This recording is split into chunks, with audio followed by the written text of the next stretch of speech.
बहुत ही शानदार बात यहां पर बोली गई है, develop a successful mindset. Successful mindset मतलब कुछ ऐसे लोगों की तरीके से सोचना जो लोग सक्सेसफुल हैं वो कैसे सोचते होंगे। तो ये मैं आप लोगों के ऊपर ही उदाहरण देकर बताता हूं। जब आप लोग प्रिपरेशन स्टार्ट करते हैं तो उस टाइम पर दो कैटेगरी में डिवाइड हो जाते हैं। एक तो कैटेगरी वो होती है जो ये सोचते हैं यार ये जो टॉपर होते हैं वो पता नहीं क्या खाते हैं, पता नहीं किस तरीके से पढ़ते होंगे, हमसे ना हो पाएगा यार, वो ना यूनिवर्सिटी के भी टॉपर रहे होंगे इसलिए इस एग्जाम को निकाल कर ले गए, यार वो ना बहुत अच्छे से पढ़ते होंगे, वो ना बिल्कुल एक बार पढ़ते ही ना उनको सारी चीजें याद रह जाती होंगी। यानी कि वो पहले ही अपने आप को ये बता देते हैं कि हम बी कैटेगरी के आदमी हैं, हम ए कैटेगरी में नहीं जाएंगे, यानी कि हमारी सक्सेस नहीं हम लोग अचीव कर पाएंगे।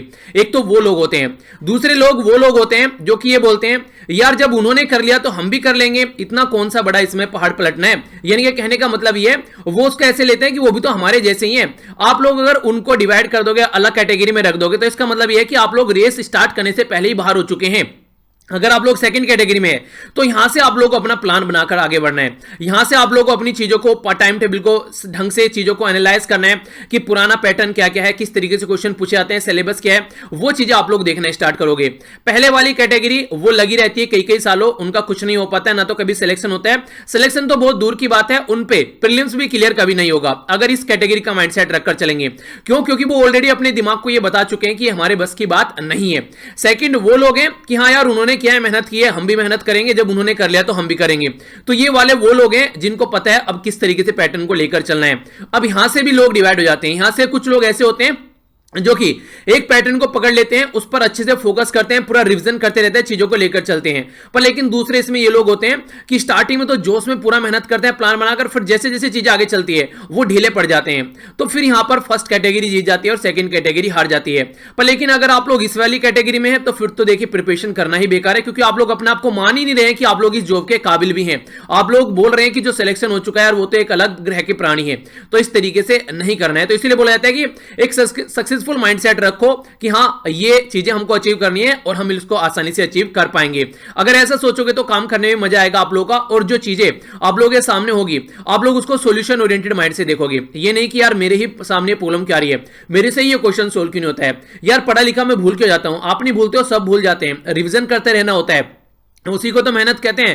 प्रॉपर वे में चीजों को लेकर चलना होता है। तो इसलिए कभी भी अपने आप को इस तरीके से ट्रीट मत कीजिए, अपने आप को देखने का नजरिया अपना चेंज कीजिए। आप लोग दूसरा जैसे देख रहा है उसको देखने दीजिए, पर खुद का नजरिया अपने लिए जरूर चेंज कीजिए। तो ये तो थी आज की छोटी छोटी मगर मोटी बातें। आइए अब आगे बढ़ते हैं। कई सारे बच्चे बोलते हैं कि ये फालतू में बकवास चीजें होती हैं, जिनको ये लगता है फालतू में ये चीजें एक्स्ट्रा होती हैं वो 1-1.5 मिनट की वीडियो कट कर दिया करो, आगे बढ़ जाया करो, ठीक है। ये बेसिकली उनके लिए जो इस चीज को फील करते हैं रियलिटी में, ठीक है, वो समझ पाते हैं। इनको जो अच्छी तरीके से पढ़ रहे हैं वो एंजॉय कर रहे हैं, उनको सब चीजें चल रही है, मोटिवेट है, उनके लिए नहीं होती है चीजें, ठीक है। तो आइए आगे बढ़ते हैं। सबसे पहले यहां पर बात करते हैं कोरोना वायरस केसेस के बारे में। ऑल ओवर वर्ल्ड में 42 लाख केस हो चुके हैं, 2,86,000 के करीब डेथ हो चुकी है, और 15 लाख के करीब जो लोग हैं वो यहां से रिकवर कर चुके हैं। यहां पर जो आज इस वाली लिस्ट में जो सबसे बुरी बात मुझे लग रही है वो ये है, हमारी कंट्री यहां पर कनाडा और पेरू को क्रॉस कर यहां पर अब इनसे ऊपर आ गई है। यानी कि हमारी कंट्री में काफी लार्ज स्केल पर केस आगे बढ़ते हुए नजर आ रहे हैं। और सबसे बुरी बात क्या है यहां पर, वो ये है कि आज 12 तारीख हो चुकी है। 12 तारीख यानी कि 5 दिन बाद, यानी कि 17 तारीख को लॉकडाउन खुलने वाला है, और लॉकडाउन जो खुलने वाला है उसका एक नेगेटिव इंपैक्ट अभी और ज्यादा बढ़ेगा जैसे ही चीजें और ज्यादा ओपन हो जाएंगी। तो केस जो बढ़ रहे हैं यहां पर इस लिस्ट में हमसे ऊपर यूएसए 1, 2 स्पेन, 3 यूके, 4 रसिया, 5 इटली, 6 फ्रांस, 7 जर्मनी, 8 ब्राजील, 9 तुर्की और 10 हो गए यहां पर, ये हो गया ईरान और चाइना, ये हो गया 11वां। यानी कि 11 प्लेयर की टीम ऊपर खेल रही है, हम अभी यहां पर 12th मैन बनकर बैठे हुए हैं। यानी कि कहने वाला मतलब ये है कि हमारी कंट्री जो है वो प्रोग्रेसिव काफी लार्ज स्केल पर बढ़ रही है, काफी ज्यादा केस निकल कर आ रहे हैं हमारी कंट्री में। ये देखिए, अगर यूएसए की बात माने यहां पर नए केस 17,000 आए, चलिए समझ में आता है। हमारी कंट्री में भी 3,500 आ गए। हमारी कंट्री के कंपेयर में अगर आप लोग देखेगा तो रसिया में सबसे ज्यादा केस निकल कर आए हैं। रसिया बहुत नीचे था, 11,000 के करीब केस आ गए। रसिया कभी यहां पर हुआ करता था, रसिया भी काफी स्पीड से ऊपर पहुंच गए। यानी कि एक दिन में 11,000 से भी ज्यादा केस आना बहुत बड़ी बात आप लोग बोल सकते हैं। ब्राजील में 5,000 से ज्यादा केस आना।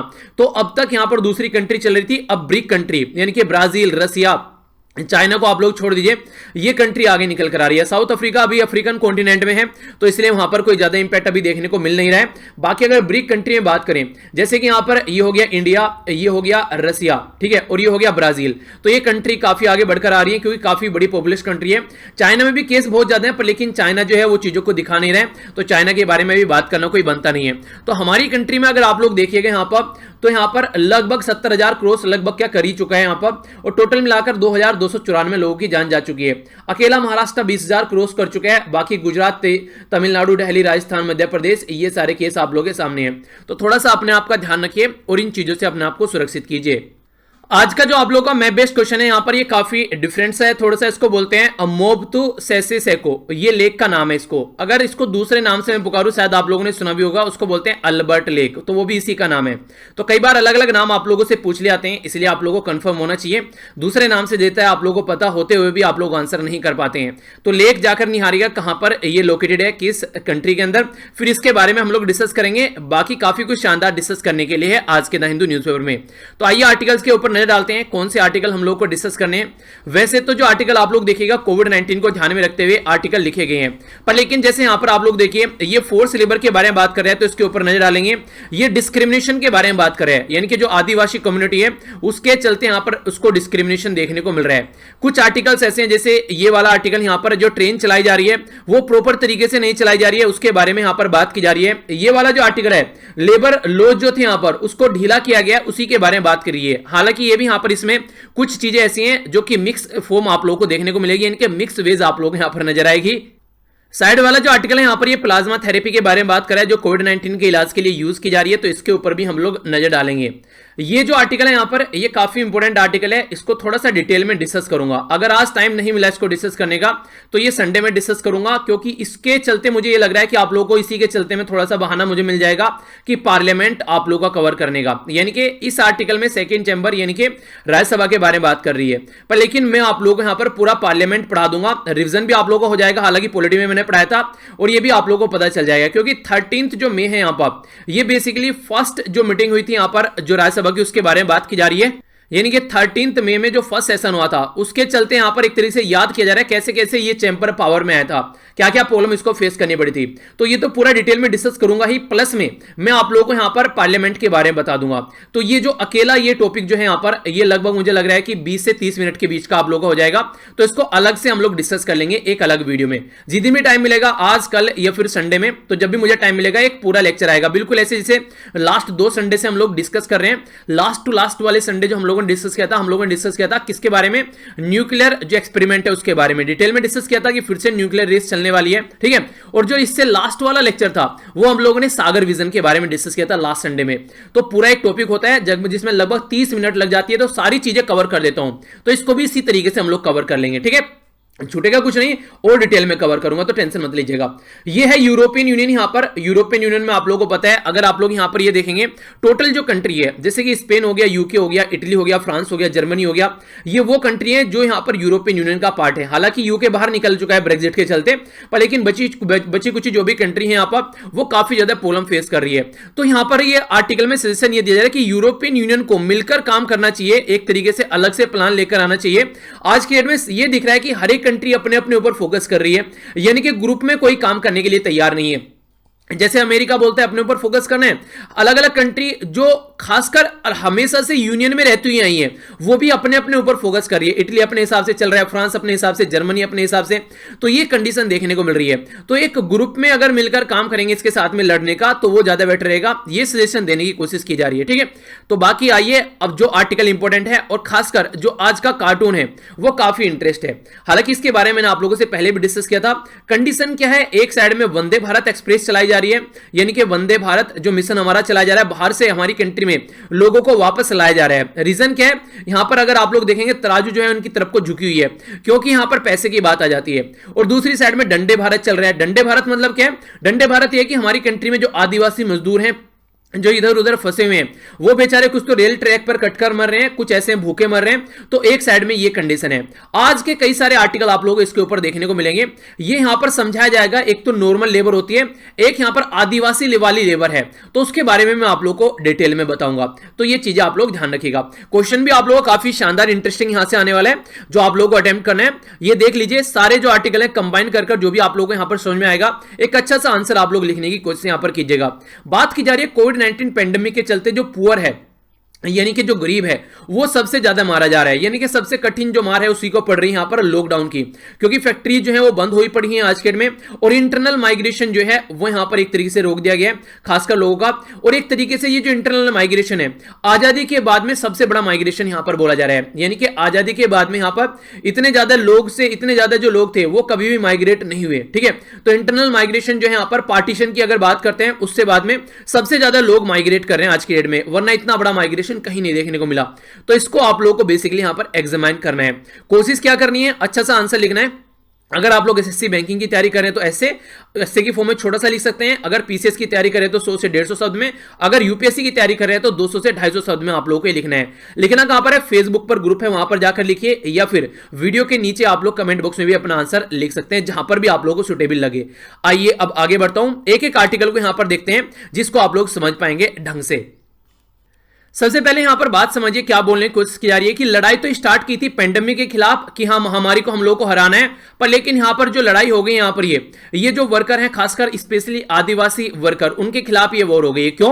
क्योंकि ये उन एरिया को छोड़ छोड़कर निकलने की कोशिश कर रहे हैं जहां पर ये काम के लिए गए हुए थे। तो उसके चलते एक नेगेटिव इंपैक्ट यहां पर देखने को मिल रहा है। लड़ाई हुई थी महामारी के खिलाफ, पर चल दी है किसी और के खिलाफ। लैक ऑफ प्रोटेक्शन आप लोगों को देखने को मिलेगी लॉकडाउन में। तो आदिवासी जो है वो अगर साइलेंट रहे तो सही है, पर लेकिन अब साइलेंट नहीं रहने वाले हैं। लेकिन कहने का मतलब क्या है यहां पर, कहने का मतलब यहां पर यह कि काफी ज्यादा इश्यूज हो चुके हैं। आप लोग बच्चे को एक बार डांटोगे सही है, 2 बार डांटोगे सही है, पर लेकिन अगर हर बात पर आप लोग डांटने स्टार्ट करोगे तो फिर वो समझ जाएगा कि वो एक तरीके से ये सोच लेगा कि इस इंसान का दिमाग खराब है, फिर वो इज्जत नहीं करने वाला है। तो इसलिए एक तरीका होता है, उसी से चीजों को हैंडल किया जाता है। ये नहीं कि हर बात पर बच्चे को डांटा जाए।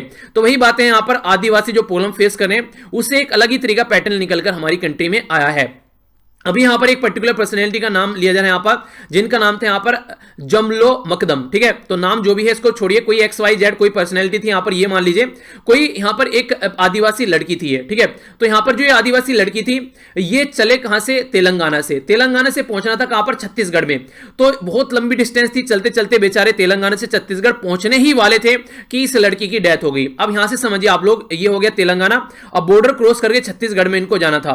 तो मैप पर तो थोड़ी सी डिस्टेंस आप लोगों को दिख रही है, पर कई सौ किलोमीटर की डिस्टेंस ये हो जाती है। तो ये जो लड़की थी जस्ट फ्यू किलोमीटर बिफोर, यानी कि जैसे ये गांव में पहुंचने वाले थे उसके जस्ट कुछ किलोमीटर पहले ही इसकी लड़की की डेथ हो गई, हंगर की वजह से और डिहाइड्रेशन की वजह से। काफी दिनों तक भूखे और इसी के साथ में प्यासे चल रहे थे, तो इसकी वजह से यहां पर डेथ हो गई। और ये ऐसा एक केस नहीं है, कई सारे ऐसे केस अभी आप लोगों को देखने को मिल रहे हैं। तो जो गवर्नमेंट के द्वारा नोवल कोरोना वायरस के लिए डिक्लेयर की गई थी वॉर, वो वॉर जो है कहीं ना कहीं वो यहां पर एक तरीके से जो वर्कर हैं उनके खिलाफ यहां पर स्टार्ट हो गई है, और उनको ऐसे ट्रीट किया जा रहा है जैसे कि हमारी कंट्री के सिटीजन ही नहीं है। इस तरह का ट्रीटमेंट यहां पर इनके लिए दिया जा रहा है। इसके चलते कुछ डेटा दिखाने की कोशिश कर रहे हैं यहां पर राइटर, उसको समझ लेते हैं। नेशनल सैंपल सर्वे ऑफिस के हिसाब से माने तो जो माइग्रेशन की अगर बात की जाती है तो 2 डिकेड 2 दशक यानी कि लगभग 20 साल पहले की अगर आप लोग बात करें अब से, तो यहां पर 1992 से लेकर 2007-8 तक का अगर एक डेटा आप लोग देखेंगे तो माइग्रेंट जो हाउस होल्ड होते हैं उसमें शेड्यूल जो ट्राइब है उनकी जो संख्या है वो बढ़ गई है। यानी कि पहले जो शेड्यूल ट्राइब थी, आप लोगों को पता है शेड्यूल ट्राइब कौन सी होती है, मैक्सिमम वो लोग होते हैं जो कि जंगलों में रहते हैं, एक तरीके से जंगलों के ऊपर डिपेंडेंट रहते थे, अपना वहीं पर कमाते थे, खाते थे, खेती करते थे, जो भी ये करते थे, तो अपना टाइम पास इनका चलता रहता था। पर लेकिन आज की डेट में प्रॉब्लम एक अलग ही तरीके से निकलकर आ गई है। ये जो लोग हैं आज के डेट में ये वेज लेबरर बन गए हैं, यानी कि माइग्रेंट करते हैं, और खासकर जो फीमेल है उनका काफी बड़ा रोल इसमें रहता है। पहले डिपेंडेंस रहते थे कल्टीवेशन के ऊपर, यानी कि खेती किया करते थे, पर लेकिन प्रॉब्लम क्या हो गई है, प्रॉब्लम ये हो गया कि फॉरेस्ट जो है वो आज के डेट में काटे जा रहे हैं, वहां पर डेवलपमेंट का काम किया जा रहा है, कहीं पर खदानें बनाई जा रही हैं, यानी कि कहीं पर आप लोगों को देखने को मिलेगा कोयला निकाला जा रहा है, आयरन ओर निकाली जा रही है, तो वो काम चलने स्टार्ट हो गए। कहीं पर पुल बनाया जा रहा है, कहीं पर बांध बनाया जा रहा है। जब बांध बनाया जाता है तो बहुत सारे लोगों को डिस्प्लेस कर दिया जाता है। तो इसकी वजह से बहुत सारे जो आदिवासी हैं उनको लगा यार इसमें तो कोई जीना बनने वाला है नहीं, अब थोड़ा सा कोशिश करते हैं कि वेज के ऊपर डिपेंडेंट रहना स्टार्ट करते हैं, यानी कि खेती से हट जाते हैं, इसमें काम नहीं चलेगा जिस तरीके की सिचुएशन देखने को मिल रही है। तो 45% जो रूरल यानी कि गांव वाले एरिया में जो पोवर्टी लाइन से लोग आप लोगों के नजर आएंगे, यानी कि सबसे ज्यादा पोवर्टी गरीबी आप लोगों को इनको देखने को मिलेगी।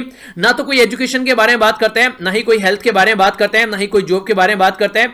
बहुत सारे लोग वैसे ही मारे जाते हैं जिनका पता भी नहीं चलता है। इवन यहां तक भी बोला जाएगा इनको ये भी नहीं लगता है कि आज के दिन में देश आजाद हो चुके हैं, क्योंकि इनकी दुर्दशा ऐसी है जैसी पहले टाइम पर हुआ करती थी। बल्कि उस टाइम पर इनको कम से कम जंगलों के अंदर कुछ काम तो मिल जाता था, अपना कर लेते थे जो भी खाते पीते थे।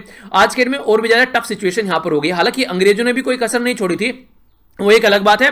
तो ये जंगलों से निकलकर यानी कि फॉरेस्ट से निकलकर एक कल्टीवेटर का काम कर रहे हैं, खेती में एग्रीकल्चर वर्कर का काम कर रहे हैं, और नॉन एग्रीकल्चर वर्कर का भी काम करते हुए नजर आते हैं यहां पर। ये आप लोगों को पता है हमारी कंट्री में ईज ऑफ डूइंग बिजनेस की जो रैंकिंग है वो पिछले कुछ टाइम में काफी ज्यादा इंप्रूव हुई है। ठीक है, सबसे पहले आप लोग ये बताइए ईज ऑफ डूइंग बिजनेस की जो रैंकिंग है वो किसके द्वारा तैयार की जाती है? ये क्वेश्चन हर एक एग्जाम में पूछा गया रिसेंटली अभी, क्योंकि रैंकिंग जो थी वो काफी अच्छा जंप यहां पर किया। पास्ट में जो था हमारा ये पहले काफी बुरी हुआ करती थी, 100 से पार हुआ करती थी, फिर हम लोग अंडर 100 यहां पर आ गए। तो इसके चलते जो हमारी रैंकिंग हो काफी अच्छी, पर ease of doing business ranking जो है वो ऐसी ही अच्छी नहीं होती है, बहुत सारे काम यहां पर करने होते हैं। चलिए जो क्वेश्चन आप लोगों से पूछा है वो तो आप लोग बताइएगा, थोड़ा सा मैं इसके बारे में आप लोगों को बता देता हूं। हमारी जो रैंकिंग थी 2017 में ईज ऑफ डूइंग बिजनेस में वो 100 थी। ठीक है, 2018 में जब आप लोग चले यहां पर 18 में ये जो रैंकिंग थी ये 77 होगी, एक काफी अच्छा जंप आप लोग इसको बोल सकते हैं। फिर 2019 में जो रैंकिंग की बात की गई यहां पर, ये यहां पर 63 होगी। मुझे याद आ रहा है अरुण जेटली जी की एक कमेंट, एक स्पीच उनके द्वारा, एक छोटा सा एक कमेंट उनके द्वारा किया गया था, उसमें ये बोला था कि नेक्स्ट जो रैंकिंग हमारी होगी हम लोग अंडर 50 आ जाएंगे यहां पर, तो ये बात बोली गई थी। हालांकि अरुण जेटली जी आज के डेट में नहीं रहे, वो एक अलग बात है। तो जो ये रैंकिंग है यहां पर, ये लगभग अगर आप लोग देखें यहां पर 190 कंट्री में से हमारी जो रैंकिंग है वो है 63। ये 2019 की रैंकिंग है जो कि आप लोगों से पूछी जा सकती है। क्वेश्चन ये जरूर बताइएगा कि ये रैंकिंग किसके द्वारा तैयार की जाती है। ठीक है, तो ये आप लोगों से डायरेक्ट क्वेश्चन पूछ लेगा। तो ईज ऑफ डूइंग बिजनेस की जब आप लोग बात करते हैं तो कई सारी चीजें यहां पर चेक की जाती हैं, उसमें से इंडिकेटर के ऊपर भी आप लोगों से क्वेश्चन पूछा गया था, जैसे इलेक्ट्रिसिटी जो यहां पर मिल रही है या नहीं मिल रही है आसानी से। इसी के साथ में अगर बात करते हैं कॉन्ट्रैक्ट जो होता है उसको ढंग से इन्फोर्स किया जा रहा है या नहीं किया जा रहा है, बिजनेस कैसे स्टार्ट हो रहा है, रजिस्टर कैसे की जा रही है प्रॉपर्टी, इंसॉल्वेंसी अगर कोई केस चल रहा है उसको कैसे आप लोग सुधारते हैं। इसी के साथ में कंस्ट्रक्शन का परमिट मिलता है कि नहीं, क्रेडिट मिल पा रहा है कि नहीं, माइनॉरिटी जो इन्वेस्टर उनको प्रोटेक्ट किया जा रहा है नहीं, टैक्स पे करने की बात आती है, और ट्रेडिंग अक्रॉस द बॉर्डर। तो लास्ट वाली जो थी यहां पर ये भी काफी इंपॉर्टेंट यहां पर मानी जाती है, ट्रेडिंग अक्रॉस द बॉर्डर।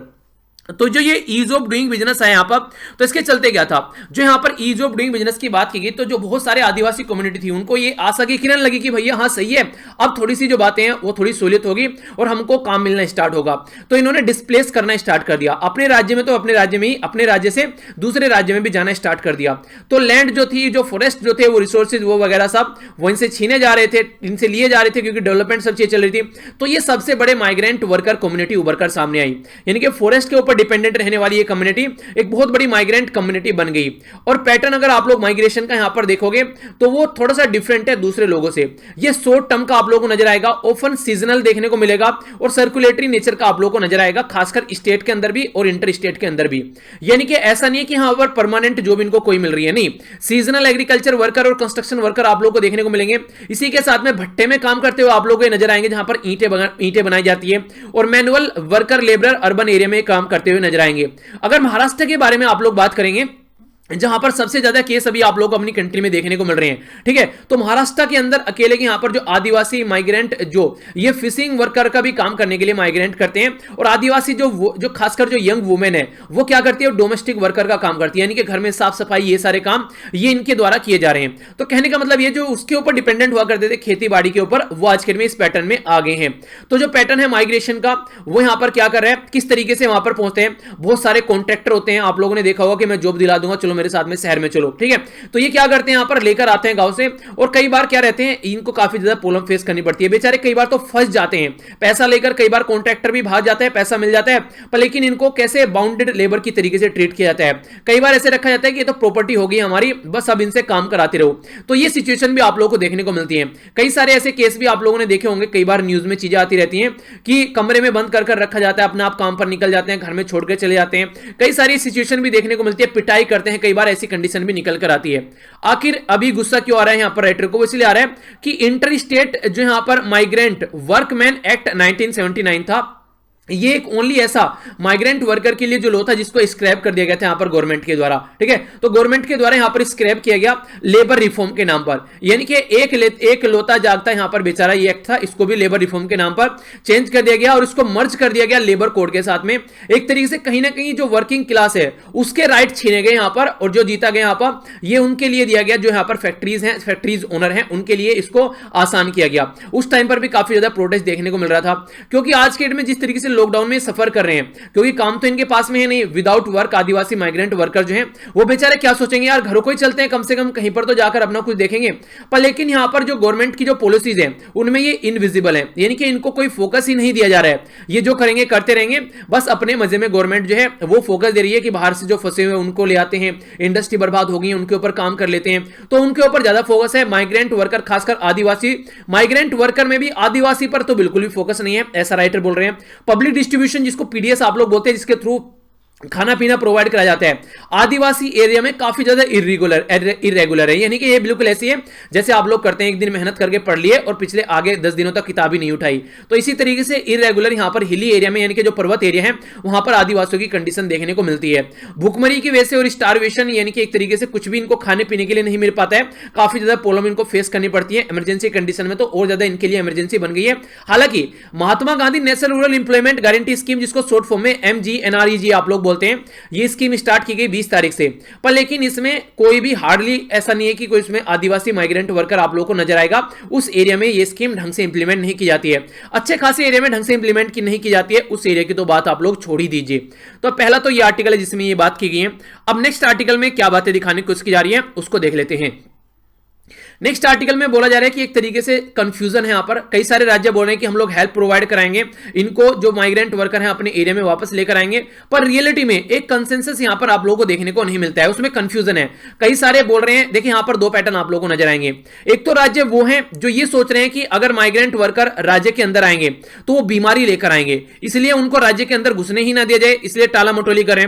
दूसरे वो यहां पर राज्य हैं कुछ अपने एरिया से माइग्रेंट वर्कर को निकलने ही नहीं दे रहे हैं, वो ये सोच रहे हैं कि अगर जहां इंडस्ट्रीज है, अगर यहां से माइग्रेंट वर्कर निकल जाएंगे, जैसे ही नॉर्मल कंडीशन होगी फिर वो वापस नहीं आएंगे तो इंडस्ट्री ढंग से काम नहीं कर पाएगी। तो यहां पर दोनों अपने अपने बारे में सोच रहे हैं। माइग्रेंट वर्कर को कोई नहीं सोच रहा है कि वो भी हमारी कंट्री के सिटीजन है, तो उनको नॉन सिटीजन की तरीके से ट्रीट किया जा रहा है। तो ये दो कैटेगरी की यहां पर कंडीशन सामने निकल कर आ रही है, तो इनके बारे में समझ लेते हैं थोड़ा सा।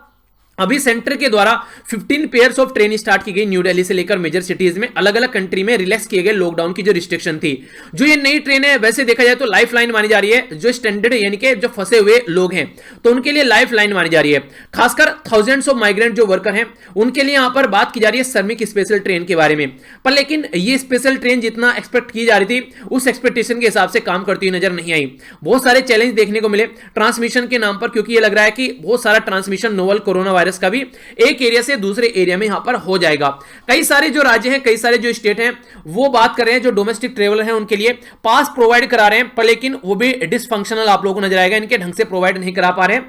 क्वारंटीन की फैसिलिटी जो है वो अंडर स्टेट आ गई है, क्योंकि अगर जैसे उत्तर प्रदेश और बिहार जैसे जो राज्य हैं वो ऐसे राज्य हैं जिनके बहुत सारे वर्कर बाहर गए हुए हैं, अगर वो वापस आएंगे तो राज्य की इतनी फैसिलिटी नहीं है, यानी कि एक तरीके से बोले तो राज्य की औकात इतनी नहीं है कि उनको झेल पाएगा अगर उनमें से बीमारी लोगों को होती है। तो रीजन क्या है, ना तो हेल्थ की इंफ्रास्ट्रक्चर ढंग से है, ना ही कोई ऐसी चीजें हैं कि ढंग से चीजों को मेंटेन कर पा जाएगा।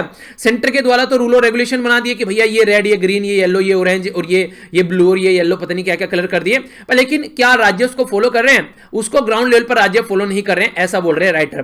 क्योंकि जो भी प्रवासी हैं उनके अगर कोई टेस्ट पॉजिटिव पाया जाता है, जैसे केरला की आप लोग बात कर लीजिए, ठीक है, तो केरला भी इसको लेकर वरी है, क्योंकि बहुत सारे ऐसे लोग हैं जो कि बाहर से कंट्री से, जैसे यूएई हो गया या सऊदी अरेबिया हो गया, वहां से यानी कि जो अरब कंट्रीज हैं उनसे वापस लाया जा रहा है, ठीक है। तो उनके ऊपर अलग से फोकस किया जा रहा है। पहले तो उनको फैसिलिटी प्रोवाइड कराई जाएगी, अच्छे उनके लिए जो फैसिलिटी प्रोवाइड की जाएगी। बाकी जो माइग्रेंट वर्कर हैं जो खासकर अपनी ही कंट्री में है उनके ऊपर इतना फोकस नहीं दिया जा रहा है। तो ये भी एक काफी बड़ी प्रॉब्लम देखने को मिलती है, यानी कि अपनी ही कंट्री के सिटीजन में अलग से यहां पर ट्रीटमेंट मिल रहा है। इनको नॉन सिटीजन माना जा रहा है और इनको यहां पर काफी अच्छी फैसिलिटी प्रोवाइड कराई जा रही है, पर फिर भी इनके आने से भी यहां पर एक काफी बड़ा बर्डन यहां पर पड़ने वाला है। यानी कि एक तरीके से आप लोग बोले तो पैसे वाले की ही जिंदगी है, शॉर्ट फॉर्म में ये बोलने की कोशिश की जा रही है। तेलंगाना के बारे में अगर आप लोग बात करते हैं, वो फेवर है, वो फेवर में नहीं है कि यहां पर एक तरीके से पैसेंजर ट्रेन को चलाई जाए। तेलंगाना नहीं चाहता है पैसेंजर ट्रेन चलाई जाए।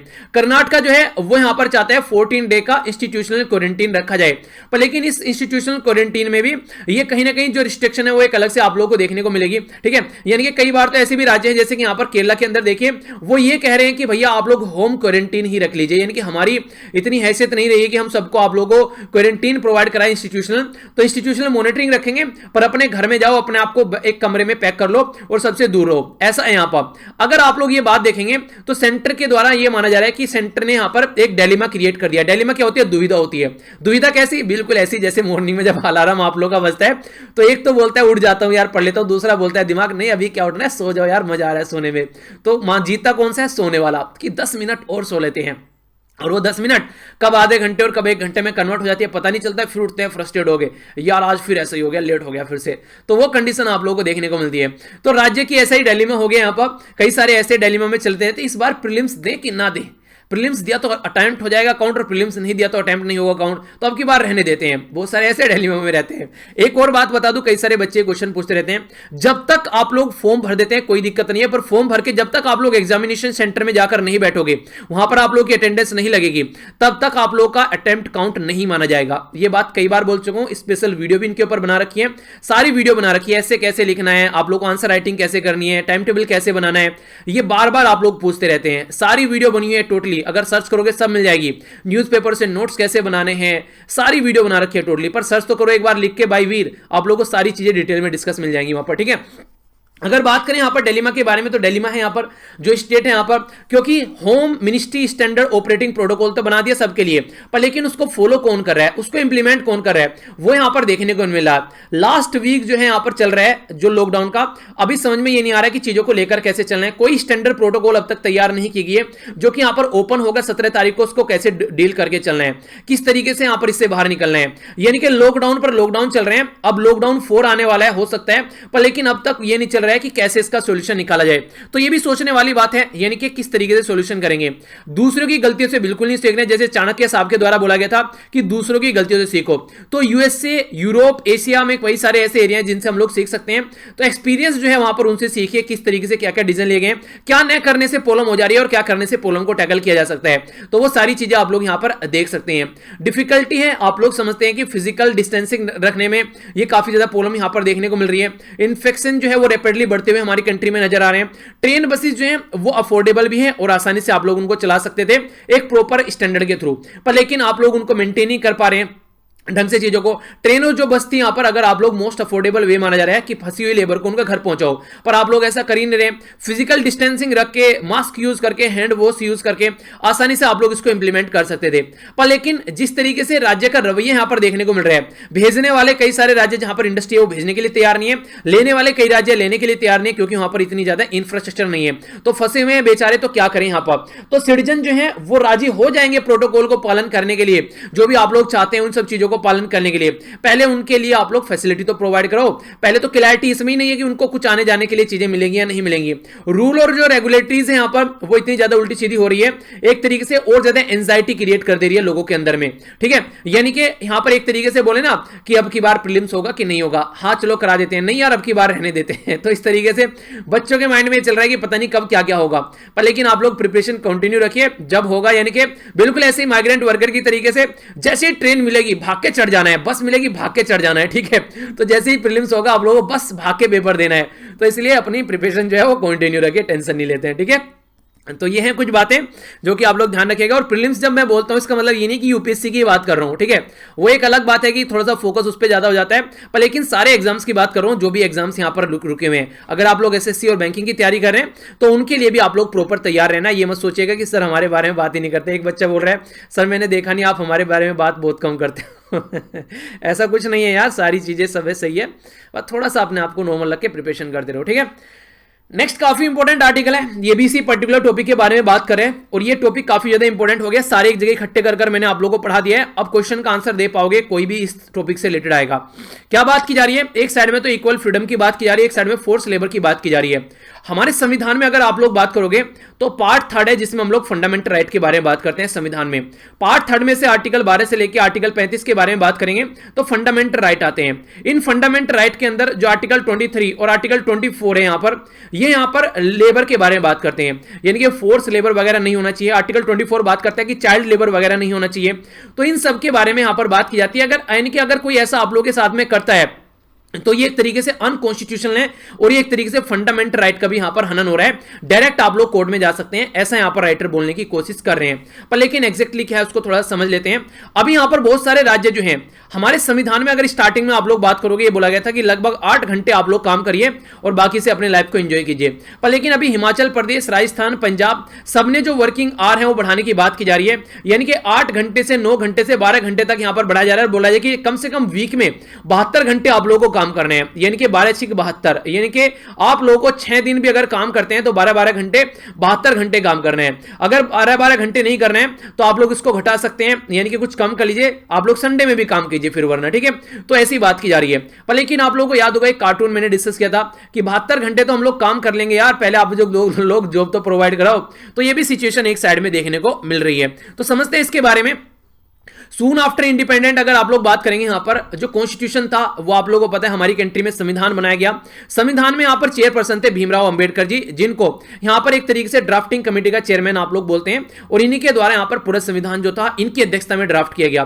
तो फंडामेंटल राइट पर काफी फोकस दिया गया।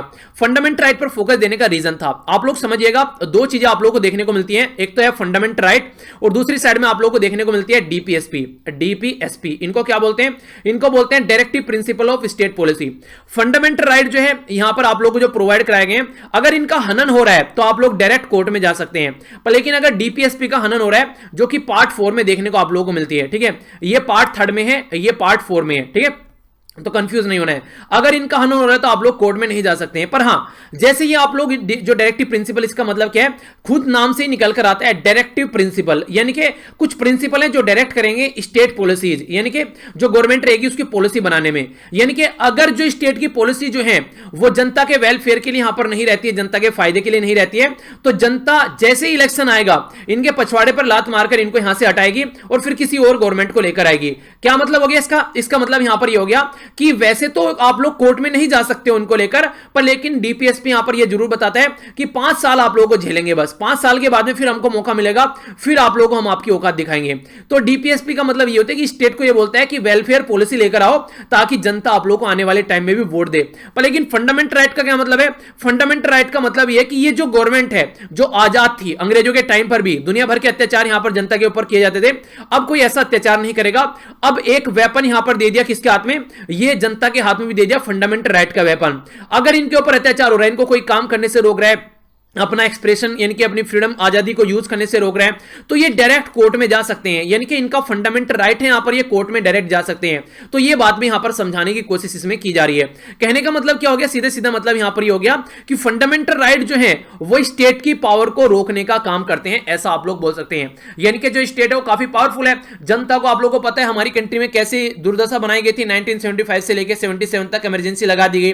तो इमरजेंसी लगा दी गई तो इसका मतलब यह कि स्टेट पावरफुल हो गया, यानी कि गवर्नमेंट पावरफुल हो गई। तो गवर्नमेंट की जो पावर है उसको कम करने के लिए फंडामेंटल राइट है, ताकि अगर फंडामेंटल राइट का हनन होता है तो कोर्ट में जा सके और कोर्ट जो है यहां पर यो गवर्नमेंट जो भी है यहां पर उसको लताड़ सके और बोले कि संविधान के हिसाब से काम करो वरना तुम्हारी सेहत के लिए सही नहीं होगा। तो ये बात आप लोग ध्यान रखिए। तो यहां पर फंडामेंटल राइट के बारे में बात की जा रही है। तो फंडामेंटल राइट जो है बेसिकली वो यहां पर काम करते हैं, कॉन्स्टिट्यूशन लिमिटेशन करते हैं स्टेट की पावर पर, यानी कि फंडामेंटल राइट ये बोलते हैं कि जनता के ऊपर फोकस करो, इंडिविजुअल के ऊपर फोकस करो, पर लेकिन फंडामेंटल राइट जो है यहां पर ये तो बोल गए कि जनता के ऊपर फोकस करो, स्टेट की पावर को यहां पर एक तरीके से लिमिटेड करते हैं, पर लेकिन उनका नैरो विजन देखने को मिला यहां पर। रीजन क्या था? रीजन ये था स्टेट पर तो फोकस उनके द्वारा दे लिया कि गवर्नमेंट के ऊपर फोकस दे लिया, पर लेकिन उस टाइम पर तो सही था, उनके द्वारा ये बातें सोची गई, पर उनको ये नहीं पता था कि आने वाले टाइम में गवर्नमेंट की पावर कम होने वाली है और प्राइवेट सेक्टर की पावर बढ़ने वाली है। यानी कि कई सारी कंट्री ऐसी हैं जो प्राइवेट सेक्टर के थ्रू ही चलाई जा रही हैं और प्राइवेटाइजेशन किया जा रहा है। अब यहां पर प्राइवेट कंपनी जो है, जो प्राइवेट इंप्लॉयर है, इनके जॉब देने वाले हैं, वो डिक्टेटरशिप यहां पर कर रहे हैं। तो गवर्नमेंट के खिलाफ तो आप लोग काम कर ले रहे हो, प्राइवेट जो इंप्लॉयर है, जो उनको गवर्नमेंट पावर दे रही है, तो उनके खिलाफ आप लोग क्या करोगे? तो इसके चलते यहां पर ये नैरो रह गए थोड़े से हमारे संविधान बनाने वाले, तो इसके ऊपर फोकस देने की बात की जा रही है। हमारी कंट्री में कई सारे ऐसे रूल रेगुलेशन है जिनको अभी बनाया जा रहा है। खासकर अगर बात करें, अगर हम लोग यहां पर लेबर फोर्स के बारे में आप लोग बात करेंगे, तो भीमराव अंबेडकर जी के द्वारा कई बार यहां पर राइट ऑफ लेबर के बारे में बात की जा रही है, लेबर के बारे में बात की, और उस टाइम पर बोला भी गया था कि 8 घंटे वर्किंग डे होना चाहिए, पर लेकिन अगर आज के डेट में बात देखो तो ये 12 घंटे पहुंचा दिया, तो कितने हद तक यहां पर वाजिब है? यानी कि एक तरीके से काफी ज्यादा प्रॉब्लम देखने को मिलेगी।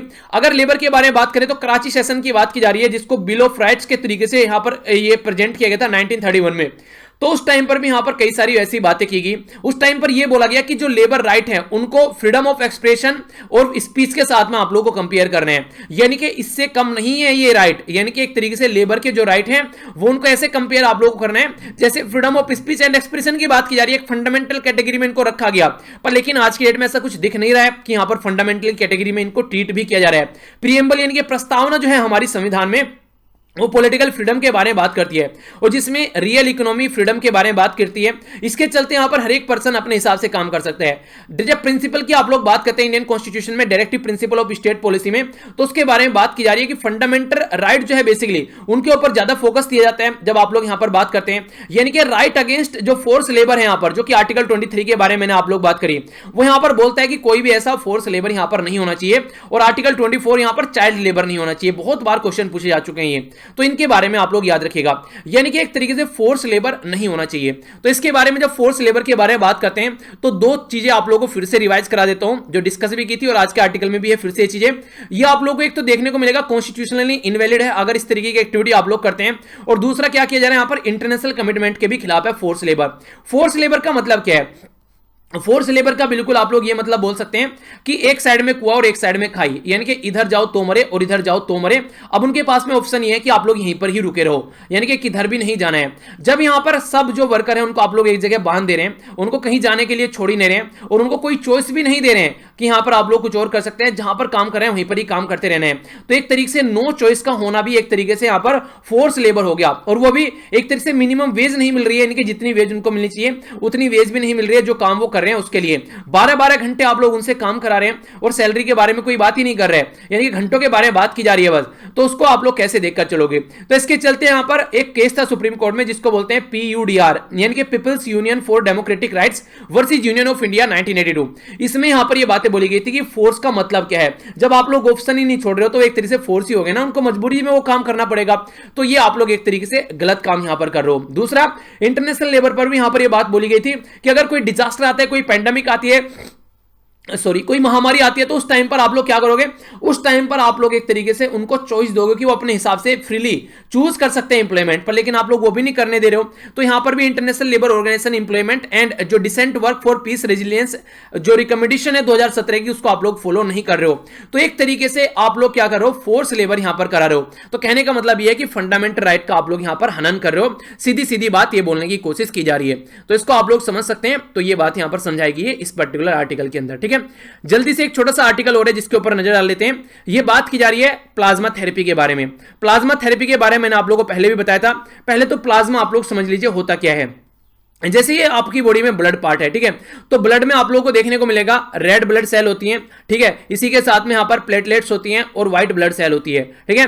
तो ये सारा आप लोग इसको ब्लड बोलते हैं, और यहां पर एक तरीके से इसका पार्ट प्लाज्मा होता है। जैसे कि हमारी बॉडी में 55% जो होता है वो ब्लड का पार्ट, उसको प्लाज्मा आप लोग बोलते हैं। 45% में क्या रहता है? 45% में रेड ब्लड सेल, प्लेटलेट्स और ये व्हाइट ब्लड सेल रहती हैं, ठीक है। तो ये यहां पर आप लोगों को 45% देखने को मिलेगी। तो जो 55% है उसका 92% जो रहता है वो पानी रहता है प्लाज्मा के अंदर में, ठीक है। यानी कि जो आप लोग यहाँ पर ये चीजें देखने को मिल रही है जो हमारी बॉडी में बहता है, जिसमें से 7% जो प्रोटीन वगैरह देखने को मिलेंगे और 1% मिनरल्स वगैरह देखने को मिलेंगे। बॉडी में प्रेशर और वॉल्यूम मेंटेन रखने का काम करता है प्लाज्मा। इसी के साथ में ये काफी इंपॉर्टेंट है जो ब्लड क्लोटिंग और इम्यूनिटी के लिए, यानी कि ब्लड क्लोटिंग मतलब अगर कहीं चोट लग जाए तो थक्का जम जाता है, वरना बॉडी में से खून निकलता रहेगा, बहता रहेगा, प्रॉब्लम हो जाएगी, पर लेकिन ये इसको क्लोटिंग क्रिएट कर देता है। इम्यूनिटी को मेंटेन रखने का यहां पर काम करता है अगर बीमारी के साथ में लड़ना है। पोटेशियम और सोडियम जो होते हैं ये मसल्स गेन करने का भी काम कराते हैं यहां पर।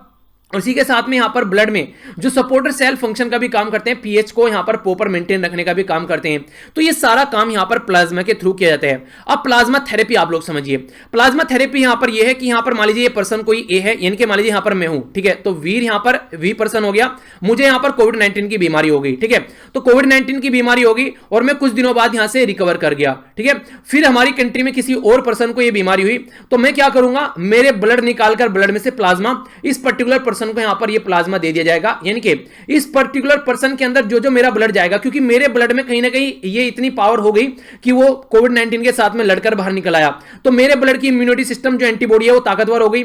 तो ये एंटीबॉडी जब यहां पर इस पर्सन के अंदर जाएगी जिसको यहां पर ये कोविड-19 है, तो उसको हटाने का काम करेगी। और ऐसा नहीं है कि ये पर्टिकुलर प्लाज्मा थेरेपी आप लोग कोविड-19 के बारे में ही बात कर रहे हैं, नहीं, ऐसा मत सोचिएगा। प्लाज्मा थेरेपी जो है यहां पर ये पहले भी कई बार यूज की जा चुकी है, जैसे मीजल्स हो गया, चिकन पॉक्स हो गया, रेबीज हो गया, इवन यहां पर जो मीरस और जो SARS है इनके लिए भी यूज की जा चुकी है प्लाज्मा थेरेपी। तो एक तरीके से जो बीमार आदमी होता है अगर वो ठीक हो जाता है, उसकी बॉडी में, इसका मतलब सही फंक्शन चल रहे हैं, उसकी बॉडी में से चीजों को निकाल के बीमार आदमी की बॉडी में डाला जाता है, तो उसके चलते यहां पर ये प्लाज्मा थेरेपी काम करती है। ये इसका पैटर्न है। जो यहां पर ये मीरस और जो SARS, इसको एक बार समझ लीजिए। मीरस और सार्स ये कोविड-19, ये जो आप लोग कोरोना वायरस बोलते हैं, उसी की फैमिली की बीमारी है। जो सबसे पहले मीरस के बारे में बात करते हैं। अगर मीरस के बारे में बात करें 2012 में ये सऊदी अरेबिया में फैली, जिसके चलते यहां पर ये लगभग 27 कंट्री में फैल गई थी और 858 लोगों की डेथ हो गई थी और साढ़े नहीं, मतलब 3.5 नहीं, 2,500 करीब लोगों की कंफर्म केस यहां पर निकल कर आए थे, जिसको बोलते हैं मिडिल ईस्ट रेस्पिरेटरी सिंड्रोम। दूसरा क्या था यहां पर, ये सीवियर एक्यूट रेस्पिरेटरी सिंड्रोम। ये यहां पर आप लोगों को देखने को मिला चाइना में 2002 में, ये 2012 में MERS और SARS था 2002 में। तो यहां पर 8,000 के करीब केस हुए और 800 के करीब डेथ गई और यहां पर 30 कंट्री में ये फैला। तो इन बीमारी के लिए भी यहां पर ये जो प्लाज्मा थेरेपी थी वो यूज की जा रही थी, क्योंकि इसमें कोई दवाई नहीं देते हैं, इससे पर्टिकुलर पर्सन की बॉडी जो ठीक हो चुकी है उसकी बॉडी में से एंटीबॉडी निकालकर दूसरे की बॉडी में डाला जाता है। तो ये एक तरीके से पैटर्न हो गया, ठीक है। तो इसके बारे में आप लोग याद रखिए, प्लाज्मा थेरेपी के बारे में पूछा जाए तो आप लोगों से क्वेश्चन बन जाता है, तो इसका आंसर आप लोग जरूर कीजिएगा, ठीक है। आगे बढ़ता हूं। क्वेश्चन है आप लोगों से पूछा गया था यहां पर लेक, यहां पर विनपेगोसिस, ठीक है। तो ये बोला जा रहा है कि ये सेंट्रल नॉर्थ अमेरिका में जो यूएसए के अंदर आप लोगों को देखने को मिलती है, ठीक है। दूसरा बोला जा रहा है यहां पर जो विनपेगोसिस है, यहां पर इसका मतलब होता है बिग मडी वाटर, और जो विनपेग होता है इसका मतलब होता है ये विनीपेग, इसका मतलब होता है लिटिल मडी वाटर। तो कौन सी स्टेटमेंट सही है? ए में बोला गया 1, बी में बोला गया 2, सी में बोला गया बोथ, और डी में बोला गया नाइदर 1 नो 2। सही आंसर क्या है? तो सही आंसर यहां पर डी, कोई सी भी सही नहीं है। मतलब क्या है, जो सेकंड स्टेटमेंट में है यहां पर ये बोला गया है, इसका बोला गया यहां पर विनीपेगोसिस, ठीक है। तो इसका मतलब होता है लिटिल मडी वाटर, और जो बोला गया यहां पर ये विनपेग, इसका मतलब विनीपेग, इसका मतलब होता है यहां पर बिग, यहां पर यानी कि अपोजिट कर दिया मैंने इसको। दूसरा क्या बोला गया, लोकेशन यूएसए में बोला गया, तो यूएसए नहीं है, लोकेशन आप लोगों को कनाडा देखने को मिलेगी। यानी कि लार्ज वाली जो लेक है ये हो गया, 2-3 लेकों के नाम आप लोगों के सामने यहां पर हो गए, ठीक है। तो सीडर लेक हो गया यहां पर, इसी के साथ में लेक यहां पर ये हो गया मैनीटोबा, तो ये लेक हो गया यहां पर, और ये 2 लेक मैंने आप लोगों को बता ही दी। तो ये 4 लेक आप लोग यहां पर कवर हो गई, ठीक है। नीचे आप लोग बोल सकते हैं यहां पर लेक ऑफ द वुड्स, ये आप लोग यहां पर देखने को मिलेगा। बाकी रिवीजन आप लोगों का होता रहेगा इसके चलते। तो कनाडा के अंदर में यहां पर ये है, जिसके बारे में कोई कंफ्यूजन नहीं होना चाहिए। तो ये था टोटल आज का डिस्कशन। क्या लेक्चर पसंद आया? यस या फिर नो? यस, वाई, नो, तो आप लोग नो लिखेगा, और इसी के साथ में अगर वाई है तो लाइक कीजिएगा और शेयर कीजिएगा, अगर नो है तो डिसलाइक कीजिएगा, शेयर भी नहीं करना है, और कमेंट बॉक्स में ये बताना है कि पसंद क्यों नहीं आया, ताकि उसको इंप्रूव किया जा सके। सारी पीडीएफ एक जगह इकट्ठी मिल जाती है, यहां से जाकर आप लोग डाउनलोड कर सकते हैं। मेरे साथ में इंस्टाग्राम, ट्विटर और फेसबुक पर जरूर कनेक्ट हुई, कई सारी चीजें वहां पर शेयर की जाती है। तो अगर प्रोफाइल है, तो अगर आप लोगों को लगता है कि फायदेमंद चीजें हैं, उनको भी आप लोग शेयर कीजिए, ताकि ज्यादा से ज्यादा लोगों तक अवेयरनेस की चीजें पहुंचाई जा सके। तो मिलता हूं नेक्स्ट लेक्चर में। अपनी आसपास सफाई रखिए, पानी और पेड़ पौधों को सेव कीजिए, पॉलिथीन और प्लास्टिक का बिल्कुल यूज नहीं करनी है। तो बड़ों को नमस्ते, छोटों को प्यार, छोटी सी लाइफ एंजॉय करें। तब तक के लिए जय हिंद।